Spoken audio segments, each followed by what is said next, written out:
कल्पना कीजिए एक ऐसे देश की जिसका बैंक अकाउंट इतना खाली हो चुका है कि उसे अपना सुरक्षित रखा हुआ सोना भारी सुरक्षा के बीच हवाई जहाज में लादकर बैंक ऑफ इंग्लैंड के पास गिरवी रखने ले जाना पड़ रहा हो। हाँ, ये सुनना ही आज कितना अजीब लगता है। बिल्कुल। और ये सब सिर्फ इसलिए ताकि देश अगले कुछ हफ्तों तक अपनी ज़रूरतों का सामान खरीद सके। मतलब ये कोई फिल्मी कहानी नहीं है। 1991 के भारत की यही एकदम ज़मीनी हकीकत थी। एकदम सही कह रही हैं आप। और अगर हम आज की बात करें तो देखिए वही देश दुनिया के सबसे तेज़ी से बढ़ती प्रमुख अर्थव्यवस्था है। और अगर थोड़ा और पीछे जाएं मतलब 1947 में तो एक ऐसा खंडित राष्ट्र था जिसके पास न तो बुनियादी ढांचा था न पूंजी थी। और महंगाई तो पूरी तरह से बेकाबू थी उस वक्त। ये तो है। तो आज के इस गहन विश्लेषण में हम इसी अकल्पनीय सफर को समझने की कोशिश कर रहे हैं। हमारे पास आज़ादी से लेकर अब तक के आर्थिक विकास के वो तमाम दस्तावेज और नोट्स हैं जो बताते हैं कि भारत का इकोनॉमिक ब्लूप्रिंट यानी आर्थिक खाका आखिर तैयार कैसे हुआ। देखिए, ये सफर वाकई रोंगटे खड़े कर देने वाला है। और इसे समझने के लिए हमें उस चश्मे को उतारना होगा जिससे हम आज की दुनिया को देखते हैं। हाँ, क्योंकि आज की स्थिति बहुत अलग है। बिल्कुल। आज जब हम प्लानिंग या नियोजन शब्द सुनते हैं तो हमें लगता है कि ये सरकार के पास मौजूद कई विकल्पों में से बस एक रहा होगा। लेकिन 1947 के हालात में प्लानिंग कोई लग्जरी या चॉइस नहीं थी। मतलब ये कोई ऐसा विकल्प नहीं था जिसे आप छोड़ सकें। एकदम नहीं। ये एक विशुद्ध रणनीतिक मजबूरी थी। सर्वाइवल का सवाल था। जब आपके पास संसाधन मुट्ठी भर हों और भुखमरी, बेरोजगारी जैसी चुनौतियां पहाड़ जैसी हों। तो आप बाजार के भरोसे बैठकर ये नहीं सोच सकते कि चीजें अपने आप ठीक हो जाएंगी। सही कहा। आपको तय करना पड़ता है कि पाई पाई कहाँ खर्च होगी। यानी ये ऐसा था कि घर में राशन सिर्फ 2 दिन का है तो आप ये नहीं सोच सकते कि चलो आज दावत कर लें। आपको एक एक निवाले की प्लानिंग करनी होगी। बिल्कुल सटीक उदाहरण दिया आपने। लेकिन इन नोट्स को पढ़ते हुए जो बात मुझे सबसे ज्यादा चौंका गई वो ये है कि इस प्लानिंग की शुरुआत 1947 में आज़ादी के साथ नहीं हुई थी। हाँ, इसका बीज तो बहुत पहले बोया जा चुका था। 1934 में ही एम विश्वेश्वरैया ने एक आर्थिक खाका पेश कर दिया था। लेकिन मुझे लगता है कि असली ड्रामा शुरू होता है 1944 में। बिल्कुल सही। 1944 का वो साल भारत के भविष्य के लिए विचारों के एक महामुकाबले का साल था। महामुकाबला वो कैसे? देखिए, आजादी दरवाजे पर खड़ी थी और देश के बड़े अर्थशास्त्री इस बात पर लड़ रहे थे कि आजाद भारत की इकोनॉमी कैसी दिखेगी। एक तरफ था बॉम्बे प्लान। ये वही प्लान है ना जिसे टाटा और बिरला जैसे उद्योगपतियों ने बनाया था? हाँ, जेआरडी टाटा, जीडी बिरला और उनके साथ कुल 8 बड़े उद्योगपति। ये 10,000 करोड़ रुपए का एक भारी भरकम विजन था। अरे वाह, उस जमाने में 10,000 करोड़। सोचिए, उनका स्पष्ट मानना था कि अगर भारत को ताकतवर बनना है तो हमें भारी उद्योगों यानी बड़ी बड़ी फैक्ट्रियों और इंफ्रास्ट्रक्चर पर सारा पैसा झोंक देना चाहिए। लेकिन हर कोई इस बात से सहमत नहीं था, है ना? क्योंकि इसी के जवाब में एक दूसरा प्लान भी तो आ गया था। हाँ, एमएन रॉय का पीपल्स प्लान। और ये 15,000 करोड़ का मॉडल था जो बॉम्बे प्लान के एकदम उलट था। बिल्कुल उलट। रॉय का कहना था कि भारत गांव का देश है, फैक्ट्रियों का नहीं। इसलिए उन्होंने कृषि के राष्ट्रीयकरण की मांग कर दी। यानी सारी खेती सरकार के कंट्रोल में हो जाए। हाँ, ताकि मुनाफा सीधे आम आदमी तक पहुंचे। और तस्वीर को और भी दिलचस्प बनाने के लिए एक तीसरा विजन भी मैदान में था, श्रीमन नारायण अग्रवाल की गांधीवादी योजना। बिल्कुल। और ये ना तो बड़े पूंजीपतियों के पक्ष में थी और ना ही सब कुछ सरकारी कर देने के पक्ष में। तो फिर इसका फोकस क्या था? इस योजना का फोकस था कुटीर उद्योग यानी छोटे घरेलू उद्योग और ऐसे आत्मनिर्भर गांव बनाना जहां के लोग अपनी जरूरत की हर चीज खुद बना सके। मुझे ये स्थिति सोचकर ही अजीब लग रहा है। ये कुछ ऐसा था जैसे आपको एक खाली जमीन पर परिवार के लिए घर बनाना है और आपके पास 3 आर्किटेक्ट हैं जो एक दूसरे की शक्ल तक नहीं देखना चाहते। हाँ, एक आर्किटेक्ट कह रहा है कि लोहे और कंक्रीट का विशाल इंडस्ट्रियल घर चाहिए। दूसरा कह रहा है कि नहीं, हमें घर के आसपास सिर्फ बड़े बड़े खेत चाहिए जिस पर सबका कब्जा हो। और तीसरा कह रहा है कि हम मिट्टी और बांस की कुटिया बनाएंगे जहां सब अपना सूद खुद काटेंगे। तो आखिर इन तीनों को एक साथ कैसे लाया गया? देखिए, यही तो हमारे नीति निर्माताओं की सबसे बड़ी कामयाबी थी।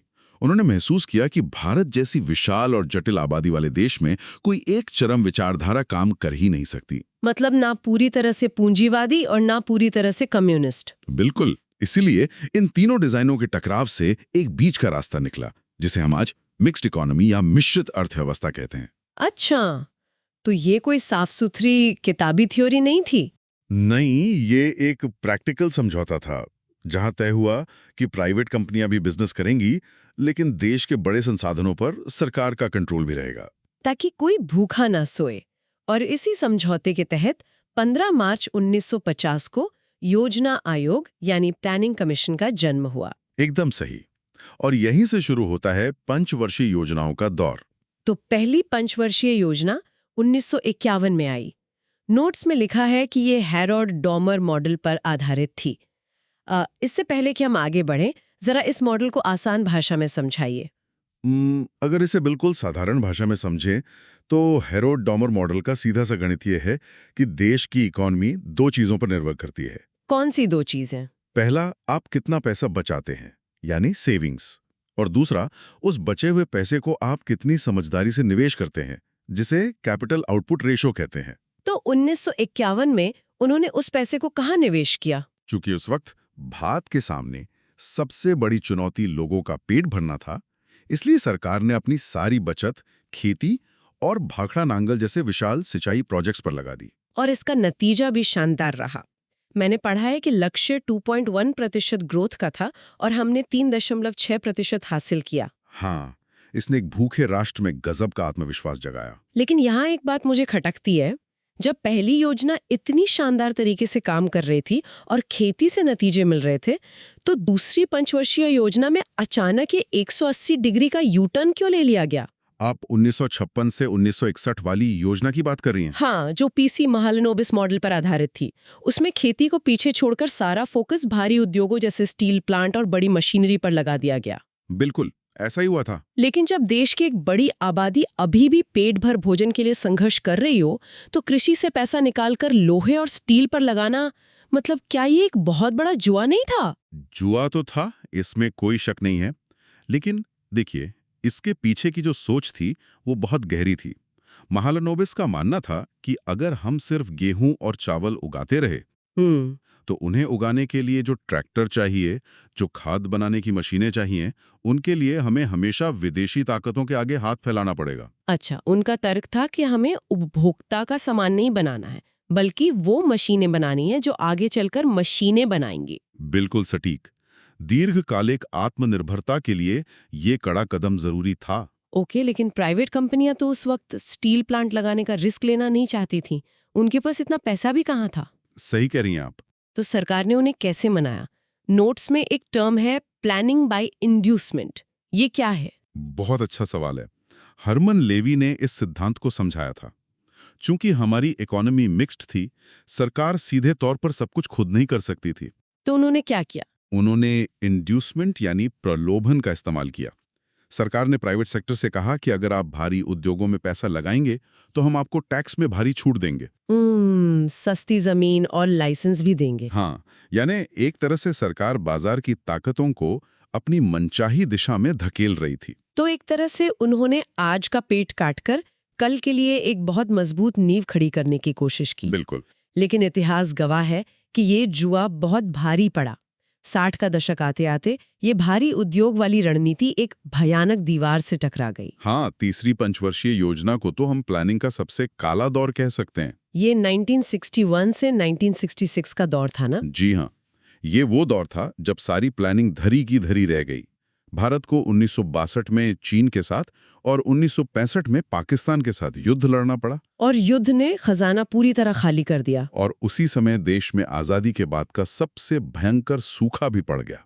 खेती, जिसे दूसरी योजना में इग्नोर किया गया था, वो चरमरा गई। आज के दौर में जब हम फूड डिलीवरी एप्स पर मिनटों में खाना मंगा लेते हैं, तो ये कल्पना करना भी मुश्किल होता है कि उस दौर में भारत का पेट अमेरिका से आने वाले लाल गेहूं के जहाज़ों पर निर्भर था। बिल्कुल, इसे शिप टू माउथ इकोनॉमी कहा जाने लगा था।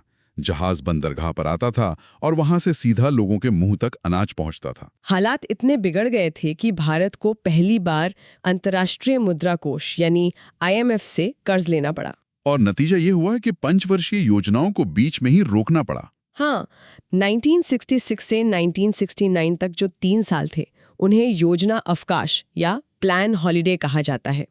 ईमानदारी से कहूँ तो इसे हॉलिडे कहना एक बहुत भद्दा मजाक लगता है मुझे। हाँ, लगता तो है। मतलब अर्थव्यवस्था तो आईसीयू में थी और ये 3 साल उसे जिंदा रखने का संघर्ष था। देखिए, हॉलिडे शब्द भले ही अजीब लगे, लेकिन अगर आप गहराई से देखें तो इन 3 सालों के योजना अवकाश में एक बहुत ही शानदार विरोधाभास छिपा है। कैसा विरोधाभास? विरोधाभास ये है कि जब 5 साला प्लानिंग फेल हुई और सरकार को एक साल की इमरजेंसी योजनाएं बनानी पड़ी, तभी देश भूखमरी से बाहर निकला। अरे वाह, सच में। हाँ, क्योंकि लंबे समय के भारी उद्योगों वाले टारगेट रोक दिए गए थे, तो सरकार का पूरा फोकस इस बात पर आ गया कि बस किसी तरह अनाज पैदा करो। तो इसी दौरान हाई यील्डिंग बीजों और फर्टिलाइजर पर तेजी से काम हुआ होगा। एकदम सही। और उसी ने भारत में हरित क्रांति यानी ग्रीन रेवोल्यूशन की नींव रखी। यानी जिस ठहराव को प्लानिंग की सबसे बड़ी हार माना गया, उसी ने देश को सबसे बड़ी जीत दिलाई। ये सच में एक आहा मोमेंट है। बिल्कुल, ये अगले बड़े कदम के लिए ऊर्जा जुटाने का एक रणनीतिक ठहराव था। और जब 1969 में चौथी योजना आई, तो प्राथमिकताएं पूरी तरह बदल चुकी थीं। युद्धों ने सिखा दिया था कि सरहदें सुरक्षित होनी चाहिए। हाँ, इसलिए रक्षा बजट में भारी वृद्धि की गई। और बढ़ती आबादी को देखकर पहली बार जनसंख्या नियंत्रण पर भी बात होने लगी। और 70 का दशक आते आते हरित क्रांति के बाद राजनीतिक विमर्श भी पूरी तरह बदल गया। 5वीं पंचवर्षीय योजना का मुख्य नारा बन गया, गरीबी हटाओ। यानी अब बात सिर्फ बड़े उद्योगों या सिर्फ खेती की नहीं थी, बात सीधे आम आदमी की गरीबी दूर करने पर आ गई थी। जी, लेकिन 70 के दशक का आखिरी हिस्सा राजनीतिक रूप से बहुत अस्थिर था। हाँ, सरकारें गिर रही थीं, बन रही थीं, और इसी उथल-पुथल में एक नया कॉन्सेप्ट लाया गया, रोलिंग प्लान। बिल्कुल, इसके पीछे अर्थशास्त्री गुनार मिर्डल का दिमाग था। जरा इसे समझाइए, ये रोलिंग क्या था? क्या उन्होंने 5 साल वाली प्लानिंग हमेशा के लिए छोड़ दी थी? देखिए, गुनार मिर्डल का तर्क बहुत ही प्रैक्टिकल था। उन्होंने कहा कि आप 5 साल के लिए एक पत्थर की लकीर खींच देते हैं। हाँ, जो कि संकट में काम नहीं आती। बिल्कुल, अगर बीच में कोई युद्ध हो जाए या भयंकर सूखा पड़ जाए, तो आपकी 5 साल की योजना तो पहले ही साल में फेल हो जाएगी। तो रोलिंग प्लान में क्या अलग था? इसका मतलब था कि हम हर साल स्थिति का आकलन करेंगे और उसी के हिसाब से अगले साल का नया टारगेट रोल आउट करेंगे। इसमें कठोरता नहीं बल्कि लचीलापन था। एक शॉक एब्जॉर्बर की तरह। हालांकि 1980 में नई सरकार के आते ही इसे हटा दिया गया, लेकिन इसने इकोनॉमी को फ्लेक्सिबल होना सिखा दिया। बिल्कुल। इसके बाद आते हैं 80 के दशक पर, यानी छठी और 7वीं योजनाएं। यहाँ मुझे गणित कुछ समझ नहीं आ रहा। क्या गणित? देखिए, 80 के दशक को हम भारी राजनीतिक शोरगुल और अस्थिरता के लिए जानते हैं, लेकिन ये दस्तावेज बताते हैं कि 1988-89 में भारत ने अब तक की सबसे तेज विकास दर हासिल की। हाँ, ये आंकड़े सही हैं। लेकिन जब ऊपर राजनीति में इतनी उथल-पुथल थी, तो नीचे इकोनॉमी कैसे दौड़ रही थी? क्योंकि इन योजनाओं ने मैक्रो यानी ऊपरी स्तर के बजाय माइक्रो यानी जमीनी स्तर पर काम करना शुरू कर दिया था। जैसे कि छठी योजना में IRDP यानी समन्वित ग्रामीण विकास कार्यक्रम जैसी योजनाएं आईं। इसमें सरकार ने सिर्फ पैसा नहीं बांटा, बल्कि क्षमता निर्माण किया। अच्छा, मतलब किसी को सिलाई मशीन दी, किसी को डेयरी के लिए गाय दी। बिल्कुल, इससे ग्रामीण स्तर पर एक छोटी छोटी अर्थव्यवस्था का जाल बन गया। 7वीं योजना तक आते आते तकनीक का इस्तेमाल बढ़ा, उत्पादकता बढ़ी। तो राजनीति में चाहे जो हो रहा हो, देश का किसान और मजदूर अपना काम कर रहा था। एकदम सही। ये तो बहुत अच्छी तस्वीर लग रही है, लेकिन इस तेज विकास के पीछे एक बहुत बड़ा टाइम बम टिक टिक कर रहा था। हाँ, और वो बम फटा 1991 में। यही वही दौर है जिसका जिक्र हमने एकदम शुरुआत में किया था, जब भारत को अपना सोना गिरवी रखना पड़ा। इस संकट को भुगतान संतुलन यानी बैलेंस ऑफ पेमेंट्स का संकट कहा जाता है। जी।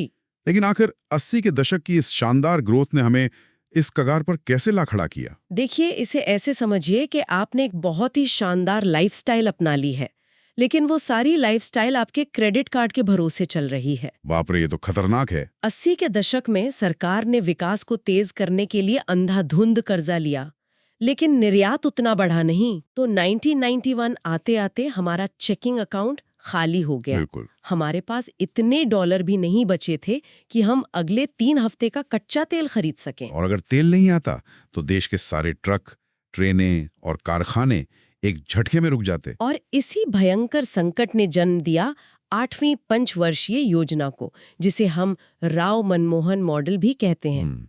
यहीं से आजाद भारत का सबसे बड़ा यू टर्न लिया गया। LPG रिफॉर्म्स यानी उदारीकरण, निजीकरण, वैश्वीकरण। इसे जरा आसान भाषा में डिकोड करें। इस मॉडल ने जमीन पर आखिर क्या बदलाव किया? इसने सबसे बड़ा काम ये किया कि लाइसेंस राज की बेड़ियां तोड़ दी। 1991 से पहले अगर किसी प्राइवेट कंपनी को स्कूटर बनाने की फैक्ट्री लगानी है, या अपनी फैक्ट्री का उत्पादन बढ़ाना भी है। हाँ, तो भी उसे दिल्ली के चक्कर काटकर सरकारी बाबुओं से परमिशन लेनी पड़ती थी। उदारीकरण ने इस लाल फीताशाही को खत्म किया। यानी राज्य ने समझ लिया कि उसका काम व्यापार करना नहीं है, बल्कि व्यापार करने के लिए एक अच्छा माहौल बनाना है। बिल्कुल, विदेशी कंपनियों के लिए भारत के दरवाजे पूरी तरह खोल दिए गए। तो जो अर्थव्यवस्था 1947 से एक तरह से कवच में बंद थी, उसे दुनिया के सामने खोल दिया गया। और इसके नतीजे 9वीं से 12वीं पंचवर्षीय योजना के दस्तावेजों में साफ दिखाई देते हैं। हाँ, 10वीं योजना में तो हमने पहली बार 8% जीडीपी ग्रोथ का भारी भरकम लक्ष्य भी रख लिया था। और पैसा भी खूब आने लगा। लेकिन यहाँ से एक बहुत ही दिलचस्प वैचारिक बदलाव देखने को मिलता है। वो कैसे? 11वीं योजना आते आते दस्तावेजों की भाषा बदल गई। अब वे सिर्फ जीडीपी की बात नहीं कर रहे थे।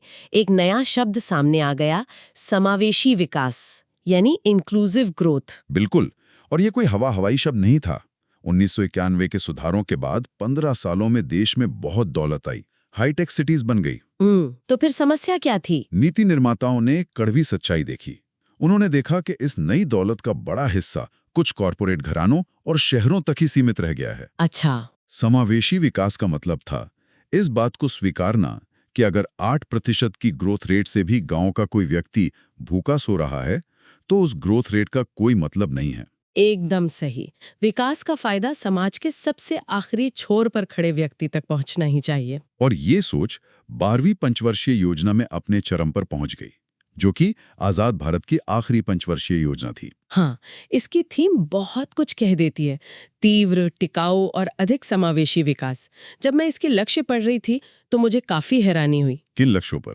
1951 में जहां फोकस सिर्फ अनाज और बांध बनाने पर था, वहीं 12वीं योजना बात कर रही थी कि शिक्षा में लड़के और लड़कियों के बीच का जो जेंडर गैप है वो 0 होना चाहिए। और कुपोषण को भी तो आधा करने का लक्ष्य था। बिल्कुल, 5 करोड़ नए गैर कृषि रोजगार पैदा करने की बात थी, पर्यावरण पर बात थी। देखिए, यही इकोनॉमी के मैच्योर होने की निशानी है।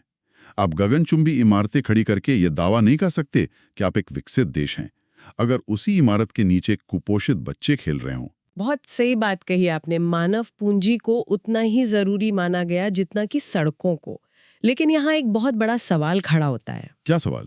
अगर 12वीं योजना इतनी प्रोग्रेसिव थी, इतनी आधुनिक थी, तो फिर अचानक 2015 में 65 साल पुराने योजना आयोग को ही क्यों भंग कर दिया गया? वो मशीनरी तो बढ़िया काम कर रही थी। देखिए, वो मशीनरी उस समय के हिसाब से बढ़िया काम कर रही थी जब देश को एक सेंटर से कंट्रोल करने की जरूरत थी। अच्छा। योजना आयोग का डिजाइन टॉप डाउन था, यानी दिल्ली में बैठे कुछ एक्सपर्ट्स नीतियां बनाते थे और हर राज्य को पैसा और आदेश देते थे कि तुम्हें ये पैसा कहाँ खर्च करना है। हाँ। लेकिन हर राज्य की जरूरतें तो अलग है ना। जैसे केरल की शिक्षा और स्वास्थ्य की जरूरतें उत्तर प्रदेश या बिहार से बिल्कुल अलग है। बिल्कुल। एक केंद्रीय योजना जो स्कूलों में हीटर लगाने के लिए फंड देती है, वो हिमाचल प्रदेश के लिए तो काम की है, लेकिन केरल में उसका क्या काम? ये तो है, राज्य अब बड़े हो चुके थे, वे सिर्फ केंद्र से पैसा लेने वाले लाभार्थी बनकर नहीं रहना चाहते थे।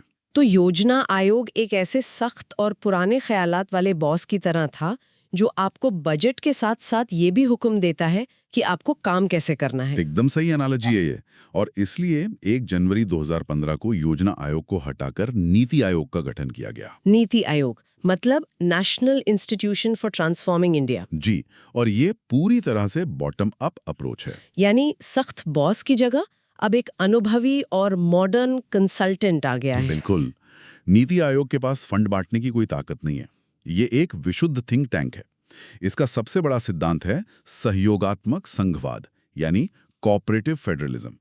जहां राज्य समान भागीदार हैं। हाँ, इसकी गवर्निंग काउंसिल में सभी राज्यों के मुख्यमंत्री एक ही टेबल पर बैठते हैं। योजनाएं अब थोपी नहीं जाती, राज्य अपनी योजना खुद बनाते हैं। क्या कमाल का सफर रहा है ये। 1934 के विश्वेश्वरैया के विचारों से लेकर 1944 के बॉम्बे प्लान के झगड़े तक। और फिर पहली योजना में खेतों में पानी पहुंचाना, दूसरी में स्टील की फैक्ट्रियां खड़ी करना। हमने वो प्लान्ड हॉलिडे भी देखा जब इकोनॉमी आईसीयू में थी, लेकिन वहीं से हरित क्रांति का जन्म हुआ। और 1991 में अपना सोना गिरवी रखकर उदारीकरण का कड़वा घूंट भी पिया। और आखिरकार 2015 में उस पुराने सख्त बॉस को विदाई देकर नीति आयोग के सहयोगात्मक मॉडल तक पहुंचे। ये यात्रा हमें सिखाती है कि जिस देश को फेल्ड स्टेट माना जा रहा था, उसने प्लानिंग के दम पर दुनिया को गलत साबित कर दिया। लेकिन इस पूरी चर्चा के आखिर में मैं एक विचार के साथ श्रोताओं को छोड़ना चाहूंगी। वो क्या? हमने देखा कि नीति आयोग आज 15 साल के लंबे विजन पर काम करता है, लेकिन आज की दुनिया की रफ्तार देखिए। बहुत तेज है। हाँ, आर्टिफिशियल इंटेलिजेंस हर 6 महीने में रोजगार की परिभाषा बदल रहा है। जलवायु परिवर्तन हर साल नए संकट पैदा कर रहा है। ऐसे में क्या कोई भी 15 साल का ब्लूप्रिंट आज के दौर में प्रासंगिक रह सकता है? ये वाकई एक बहुत ही गहरा सवाल है। या फिर अब हमें किसी फिक्स योजना की बजाय एक निरंतर विकसित होने वाले रियल टाइम आर्थिक मॉडल की जरूरत है, जो हर महीने खुद को अपडेट कर सके? मेरा मानना है कि यही सवाल आने वाले दशकों में भारत की दिशा तय करेगा। आजादी के वक्त जब हमारे हाथ में सिर्फ खाली तिजोरी थी, तब हमने योजना बनाकर अपना रास्ता खुद बनाया था। अब जब हमारे पास तकनीक है, युवा आबादी है, तो हमारी अगली रणनीति क्या होगी, ये देखना किसी थ्रिलर से कम नहीं होगा। बिल्कुल। तो भारत के इस आर्थिक सफरनामे के इस गहन विश्लेषण में हमारे साथ जुड़ने के लिए आपका बहुत बहुत धन्यवाद। उम्मीद है आज कुछ नए और चौंकाने वाले पन्ने खुले होंगे। श्रोताओं, मिलते हैं अगली बार एक और नए विषय के साथ।